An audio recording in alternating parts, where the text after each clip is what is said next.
இறையேசுவில் அன்புக்குரியவர்களே, ஆரோக்கிய அன்னையின் பக்தர்களே, இன்று நாம் கிறிஸ்து பிறப்பு அறிவிப்பு பெருவிழாவை கொண்டாடுகின்றோம். இன்றைய நற்செய்தி வாசகத்திலே நாம் வாசிக்க கேட்டோம், மரியாவுக்கும் கபிரியேல் தூதருக்கும் நடந்த உரையாடல். இன்றைய காலங்களிலே நமக்கு தேவையானது இந்த உரையாடல்தான்.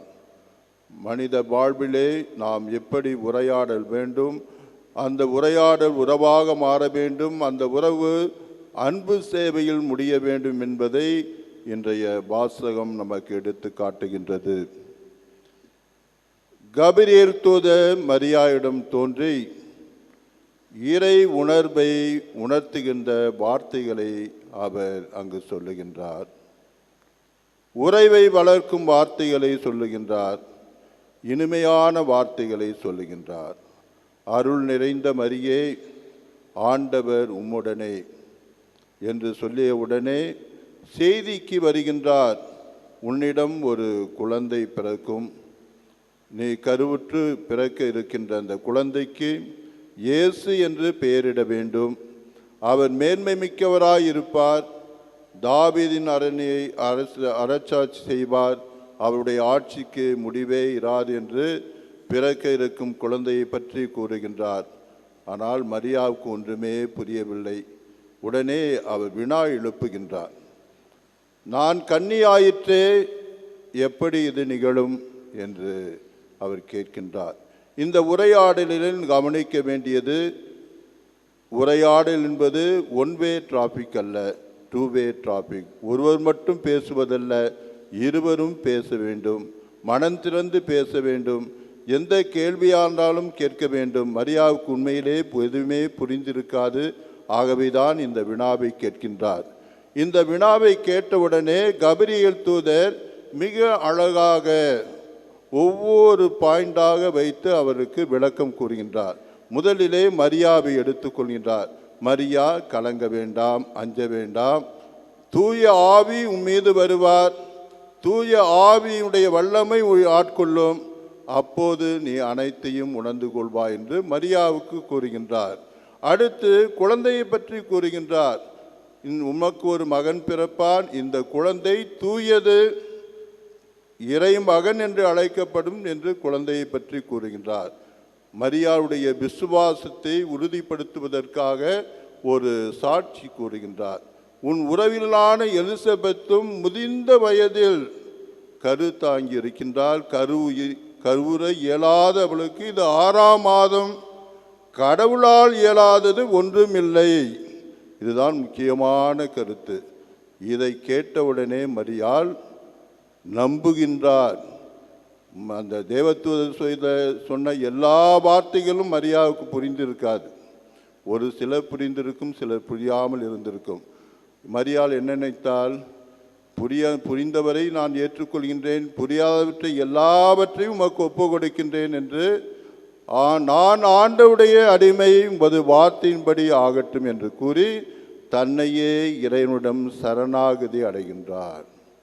அடைந்த உடனேயே அங்கு உரையாடல் உறவாக மாறுகின்றது. கடவுளுக்கும் மரியாவுக்கும் ஒரு தனிப்பட்ட ஆழமான உள்ளார்ந்த உறவு அங்கு தொடர்கின்றது.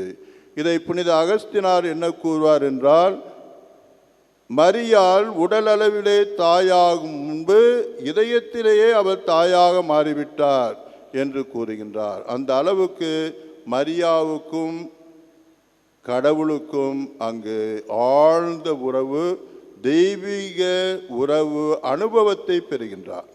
இந்த தெய்வீக உறவு அனுபவம் எங்கு இட்டு செல்கின்றது? மனித உரையாடலுக்கு இட்டு செல்கின்றது.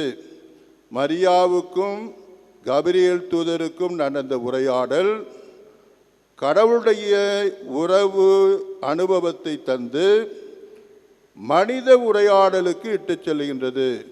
மரியாவை தூய ஆவியானவர் இயக்குகின்றார். தன்னுடைய உறவிலான எலிசபெத்தை தேடி செல்கின்றார். ஏறக்குறைய 160 மைல்கள் மலை பாங்கான இடங்களுக்கு சென்று மரியாவை மறுபடியும் அங்கு உரையாடலை தோன்றுகின்றார்.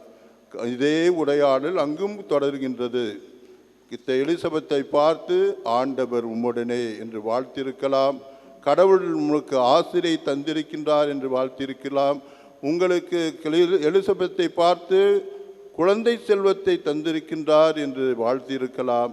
அதோடு நின்று விடாமல் அங்கு வீட்டு பணிகளை செய்து எலிசபெத்துக்கு உதவி செய்திருக்கின்றார். அங்கு துணிகளை துவைத்து கொடுத்திருக்கலாம். இன்று பல பணிகளை செய்து சேவை செய்து அங்கு கிறிஸ்துவை அறிவிக்கின்றார். சேவையின் வழியாக, உரையாடலின் வழியாக கிறிஸ்துவை அறிவிக்கின்ற போது எலிசபெத்து உணர்ந்து கொள்கின்றார். அப்போது மரியாவை பார்த்து, என்னுடைய ஆண்டவருடைய தாய் வர நான் எப்படி வாய்ப்பு பெற்றிருக்கின்றேன் என்று கூறி அங்கு இறை பிரசன்னத்தை உணர்த்துகின்றார். மரியாவும் கடவுளுடைய வார்த்தை நிறைவேறியதை இங்கு உணர்கின்றார். ஏனென்றால் கடவுளுடைய தாய் என்று எலிசபெத்து மரியாவை வாழ்த்துகின்றார். அன்புமிக்க சகோதரர்களே, நம்முடைய வாழ்விலே இது மிக முக்கியமான மாதிரியாக, முன்மாதிரியாக இருக்கின்றது. உரையாடல் மிக மிக அவசியம். மனித வாழ்விலே தனிப்பட்ட மனிதன் உரையாட வேண்டும், குடும்பத்திலே உரையாடல் வேண்டும், சமுதாயத்திலே உரையாட வேண்டும். இந்த உரையாடல் தான் உறவை வளர்க்கின்றது. இந்த உரையாடல் தான் இறை அனுபவத்தை தருகின்றது. இந்த உரையாடல் தான் அன்பு சேவைக்கு இட்டுச் செல்கின்றது. அன்னை தெரசாவுடைய வாழ்வை நாம் பார்க்கின்றோம். அன்னை தெரசால் கல்கத்தாவிலே ஒரு காளி கோயிலில் தான் தன்னுடைய சேவையை ஆரம்பித்தார். அந்த காளி கோயிலுடைய பூசாரியை பார்த்து உரையாடலை தொடங்குகின்றார். நான் இவ்வாறு தொழுநோயாளிகளுக்கும் கைவிடப்பட்டவர்களையும் கவனிக்க இருக்கின்றேன், நான் இந்த சேவையை செய்ய இருக்கின்றேன் என்று அந்த உரையாடலை தொடங்குகின்ற போது அந்த பூசாரி முதலிலே தயங்குகின்றார். பிறகு இடத்தை கொடுக்கின்றார். அந்த காளி கோயிலிலே ஒரு இடத்தை ஒதுக்கி கொடுக்கின்றார். சேவை தொடங்குகின்றது. அந்த அன்பு சேவையிலே மக்கள் கடவுளை கண்டு கொள்கின்றார்கள். அவர்கள் முதிர்ந்த வயதிலே அவர்கள் கைவிடப்பட்டவர்களெல்லாம் மத தெரசாவுடன் நடத்துகின்ற அந்த இடத்திலே பார்க்கின்ற போது, சாவுகின்ற போது அன்னையை பார்த்து, இப்போது நான் கடவுளை பார்க்கின்றேன் என்று கூறி அந்த அன்பு சேவையிலே கடவுளை கண்டு கொண்டார்கள். ஆகவே எந்த உரையாடலும் சேவைக்கு இட்டு செல்ல வேண்டும், அன்பு சேவைக்கு இட்டு செல்ல வேண்டும். அந்த அன்பு சேவையில்தான் கடவுளை கண்டுகொள்ள முடியும். அந்த அன்பு சேவையில்தான் கடவுளுடைய அனுபவத்தை பெற முடியும். அந்த அன்பு சேவையின் வழியாக தான் நாம் கிறிஸ்துவை பிறருக்கு அறிவிக்க முடியும். சென்ற மாதம் 2 மாதங்களுக்கு முன்பு நீங்கள் செய்தித்தாளிலே வாசித்திருப்பீர்கள். கேரளாவிலே ஒரு குடும்பத்திலே அவர் விபத்திலே உண்டாகின்ற விபத்துக்கு ஏற்படுகின்றது. அந்த விபத்திலே ஒரு கை குழந்தை, 10 மாத குழந்தை மூளை சாவு ஏற்படுகின்றது. அந்த நேரத்தில் அந்த குடும்பம் என்ன செய்கின்றது? தன்னை பற்றி நினைக்கவில்லை, தன்னுடைய குழந்தையை பற்றி நினைக்கவில்லை. இந்த குழந்தையினால் மற்றவர்களுக்கு உதவி செய்யலாமா என்று நினைத்து அந்த குழந்தையினுடைய கிட்னி, அந்த குழந்தையினுடைய கண், அந்த குழந்தையினுடைய இதய வாழ்வு மற்ற குழந்தைகளுக்கு கொடுத்து அந்த மற்ற குழந்தைகளும் வாழ்ந்தார்கள். அவை உரையாடல் நமக்கு உறவை வளர்க்கின்றது. உறவை வளர்ப்பது மட்டுமல்ல, மாறாக அது சேவைக்கு இட்டு செல்கின்றது. ஆகவே மரியாவுக்கும் கபிரியேல் தூதருக்கும் நடந்த அந்த உரையாடல் ஏதோ தெய்வீக உரையாடல், தெய்வீக அனுபவத்தை தருகின்ற உரையாடல் மட்டுமல்ல, அந்த உரையாடல் மனித வாழ்வில் தொடர்கின்ற ஒரு உரையாடலுக்கு இட்டு செல்கின்றது. எலிசபெத்துக்கும் மரியாவுக்கும் நடந்த அந்த உரையாடல் சேவையில் முடிகின்றது. அந்த அன்பு சேவையில்தான் நாம் கிறிஸ்துவை பிறருக்கு அறிவிக்கின்றோம். இன்றைய திருவிழாவானது இயேசு கிறிஸ்துவின் பிறப்பின் அறிவிப்பு விழாவாக இருக்கின்றது. ஆகவே நம்முடைய வாழ்விலே நாம் இந்த உரையாடலை தொடங்க வேண்டும். இன்றைய கால சூழ்நிலையிலே பல சமயத்தவர்கள் ஒன்றித்து வாழ்கின்றோம். நாமெல்லாம் சகோதரர்கள், மனிதர்கள் என்ற எண்ணத்தோடு வாழ வேண்டும்.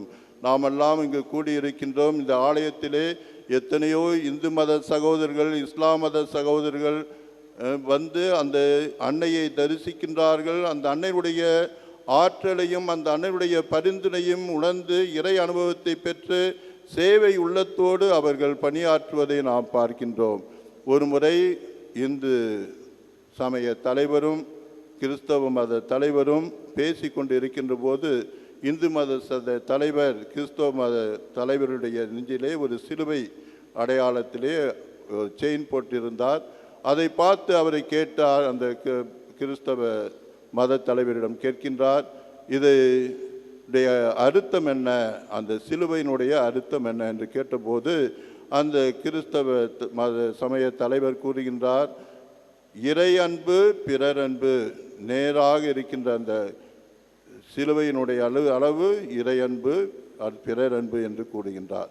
ஆனால் இந்து மத அந்த சமய தலைவர் மிக ஆழமான ஒரு கருத்தை கூறுகின்றார். நான் என்ன நினைக்கின்றேன் என்றால், அவர் இந்து மத சமய தலைவர் கூறுகின்றார், அந்த நேர்கோடு இருக்கின்றதே அது ஆங்கிலத்திலே ஐ என்றால் நான் என்ற அந்த வார்த்தை அழிக்கப்படுகின்ற போது, என்னையே நான் மறைக்கின்ற போது அந்த இணையக்கோடு அது அழித்து விடுகின்றது. நான் என்பதை அழிக்கின்ற போது நான் இறை பிரசன்னத்தை உணர்கின்றேன், இதைதான் நான் சிலுவையாக நினைக்கின்றேன் என்று இந்து சமய தலைவர் மிக ஆழமான ஒரு அர்த்தத்தை தருகின்றார். ஆகவே நான் என்பதை நான் அழித்து பிறருக்காக வாழ்கின்ற போது அதுதான் உண்மையான சிலுவை, அதில்தான் கிறிஸ்துவை நான் கண்டுகொள்கின்றேன் என்று கூறுகின்றார். பாருங்கள், ஒரு இந்து மத சமய தலைவரும் கிறிஸ்தவ மத சமய தலைவர்களும் பேசுகின்ற போது ஒரு ஆழ்ந்த உண்மையை கண்டுபிடிக்கின்றார்கள். இதே போன்று இறை அனுபவம் நட்புறவு மிக மிக தேவை. ஆகவே நாம் வாழும் இடங்களிலே மற்றவர்களோடு நட்புறவை வளர்த்து கொள்வோம், உரையாடலை வளர்த்து கொள்வோம், நட்புறவை வளர்ப்போம், சேவை செய்வோம். இயேசு கிறிஸ்துவினுடைய அன்பை பிறரோடு பகிர்ந்து வாழ்வோம். அன்னையை போன்று நாமும் உரையாடல் வழியாக அன்பு சேவை செய்ய தொடர்ந்து திருப்பலியிலே மன்றாடுவோம்.